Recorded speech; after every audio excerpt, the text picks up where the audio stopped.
Nongeye kubasuhuza inshuti mukurikiye Imbogo Media Show. Iki kikaba ari ikiganiro tumenye ikoranabuhanga. Mu kiganiro cyacu tugiye kurebera hamwe uburyo umuntu telefoni imupfana nyamara afite ubushobozi bwo kuyikorera, agahangayika ngo telefone yapfuye bikamunanira kuyikora kandi we ubwe abyiyizimo neza, cyangwa se ubwo bushobozi bwo kubikora yaba abufite ariko ntabashe kubikora kubera ko atabizi. Iyi ni Imbogo Media Show, uyu mwumva ni Dufite Umukiza, ndabashuhuje.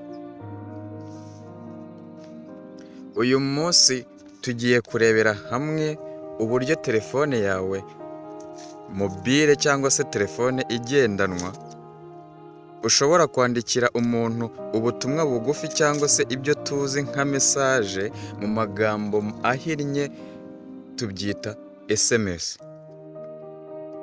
Nyamara wakwandikira umuntu SMS cyangwa se ubutumwa bugufi ntibugende, ugahangayika ngo telefone yawe bayishe, ukiruka ujya ku mutekinisiye kandi nyamara nawe ubwawe wabyikorera.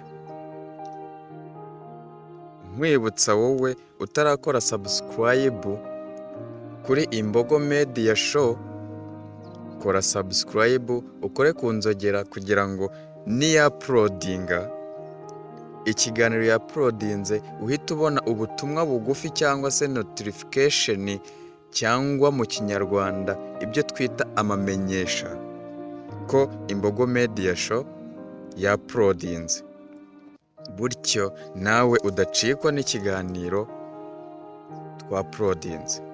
Ya application ituma twohereza message, ngira ngo ngiyo nyiciyeho akaziga. Iyi application niyo tugiye kwigaho uyu munsi wa none.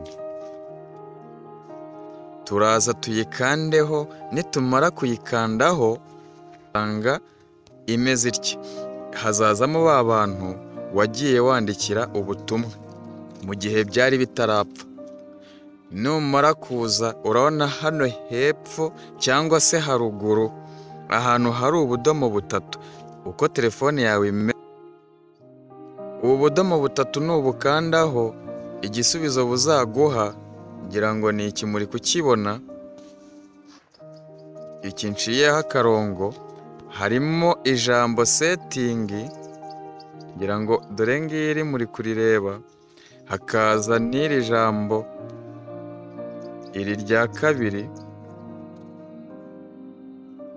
hakaza n'ijambo rya gatatu ari ryo ryiri mureba hano, hakaza ijambo rya kane ari ryo ryiri muri kureba.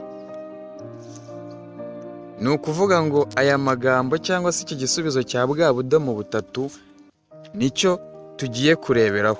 Ese ni gute twakora telefone yacu mu gihe ubutumwa bwanze kugenda? Mbere y'uko tugira ibindi dukora, kambanze mbereke ko mfiteho message, ariko nyamara message zikaba zanze kugenda, kandi mfite umuntu ngiye koherereza message ubutumwa bugufi kugira ngo aze gufungura telefone abusangemo. Ngira ngo muri kubibona mfite message, reka nze nzibereke. Turakoresha simukadi ya MTN ariko ndazibereka yaba MTN cyangwa se Tigo. Ngira ngo murabibona ko mfiteho message 60, nkaba mfiteho n'izindi message 25. Witegereje neza message ziriho, ariko icyo tugiye kureba uyu munsi wa none, tugiye kwandikira umuntu message turebe nimba koko ziriya message zikora. Duhereye ku muntu, katwandikira uyu message maze turebe nimba koko zigenda. Tugiye kwandika, ngira ngo mwandikira muri kuhabona mwese, dore ngaha. Ubu ni ukuvuga ngo tugiye kwandikira umuntu message twandike, turandika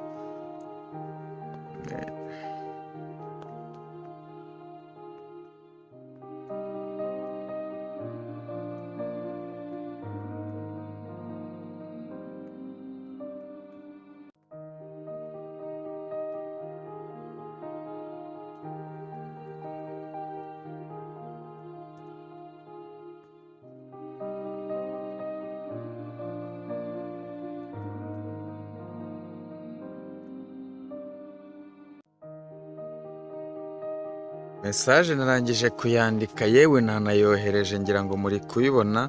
Dutegereze ko iri bugende.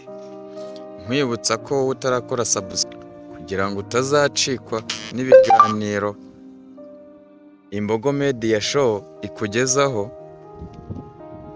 Kora subscribe, ukore no kunzogera kugira ngo Imbogo Media Show niya uploadinga ikiganiro uhita ubona amamenyesha cyangwa se notification, ubutumwa bugufi buza muri telefone yawe bukubwira ko Imbogo Media Show ya uploadinze ikiganiro, maze nawe ukahita ufungura ukumva ibyo cya kiganiro kikubwira. Dukomeje n'ibyo twe turimo, murabona ko mesaje yanze kugenda. Ngira ngo mwabibonye, nk'uko mubizi aka kantu kazaho ari uko ubutumwa wohereje bwanze kugenda. Icyo tugiye gukora hano nta kindi, tugiye gusubira inyuma twifashishije aka gafureshi. Aka dusubire inyuma, murabona ko nsubiye inyuma.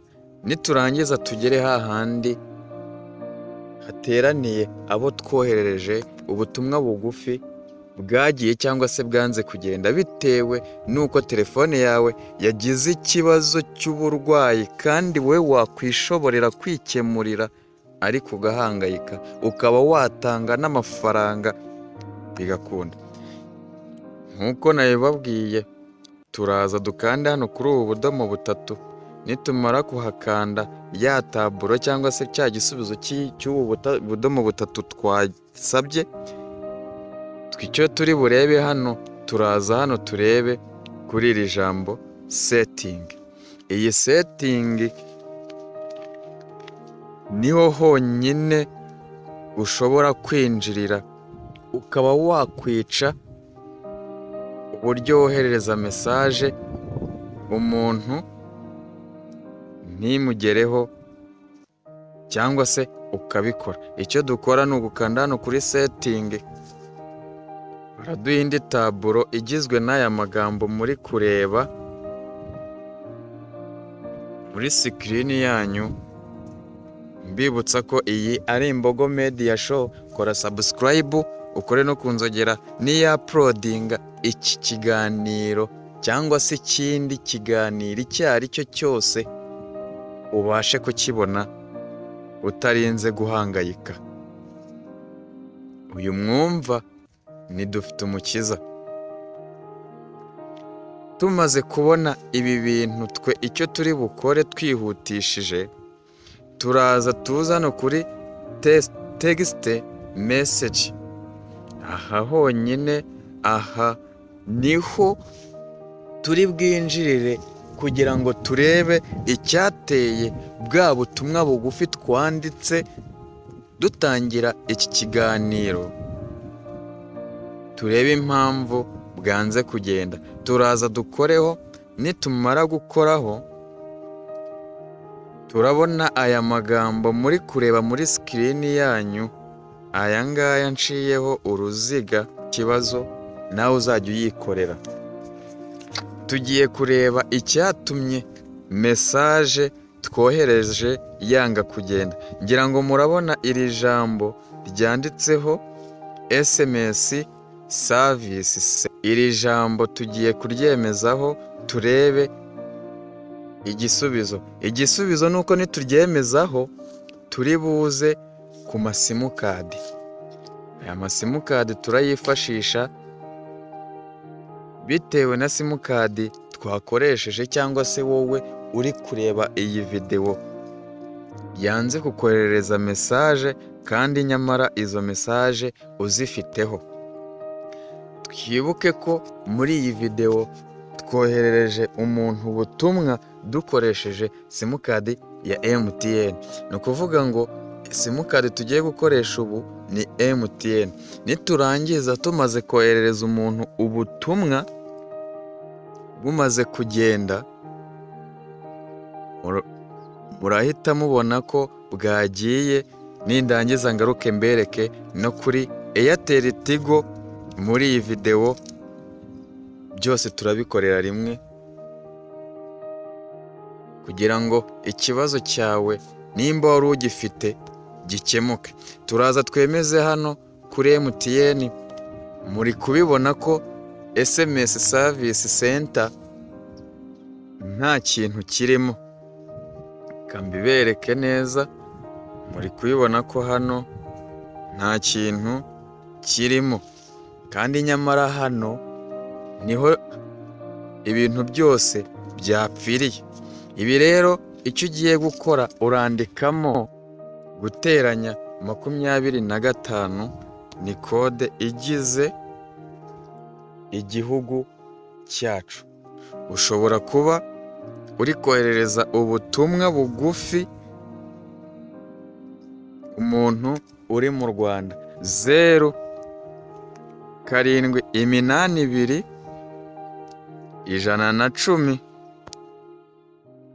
07821103. Nurangiza ukande kw'iri jambo OK. Numara gukanda OK, subira inyuma. Nitumara gusubira inyuma tujye kuri wa muntu twoherereje ubutumwa bugufi bukanga kugenda, kandi nyamara dufiteho mesaje. Ngira ngo murabibona ko bwa butumwa bugufi n'ubundi butaragenda. Icyo tugiye gukora, tugiye gukanda kuri bwa butumwa bugufi ubu twanditse kare kugira ngo nitwongere kwandika ubundi turabukoraho. Nitumara kubukoraho buragaruka hano twandikira mesaje bwohereza. Murabizi neza ko ari aha.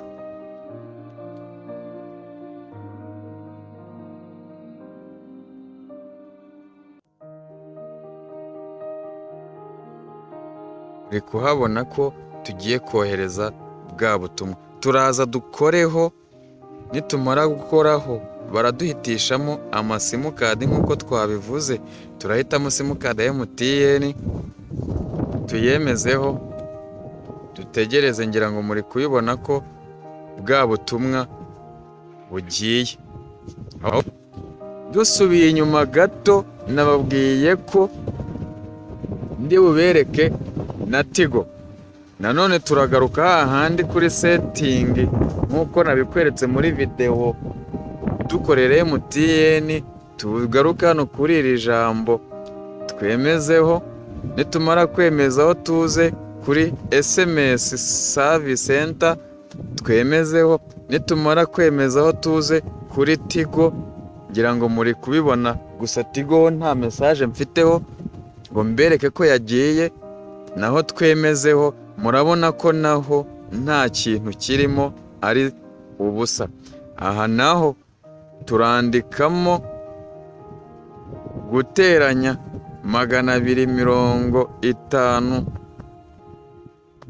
257, dukurikizeho iyi mibare ngiye kukubwira: 2 0 3 14 2. Ni ukuvuga ngo iyi mibare iyo umaze kuyandika gutya aha hantu nkweretse, umaze kuyandikamo neza iyi mibare n'ubundi umaze kuyandikamo gutya imeze, urahindukira ukaza ugakanda hano kuri OK. Wamara kuhakanda, mu gihe ufiteho message ukohereza message ubundi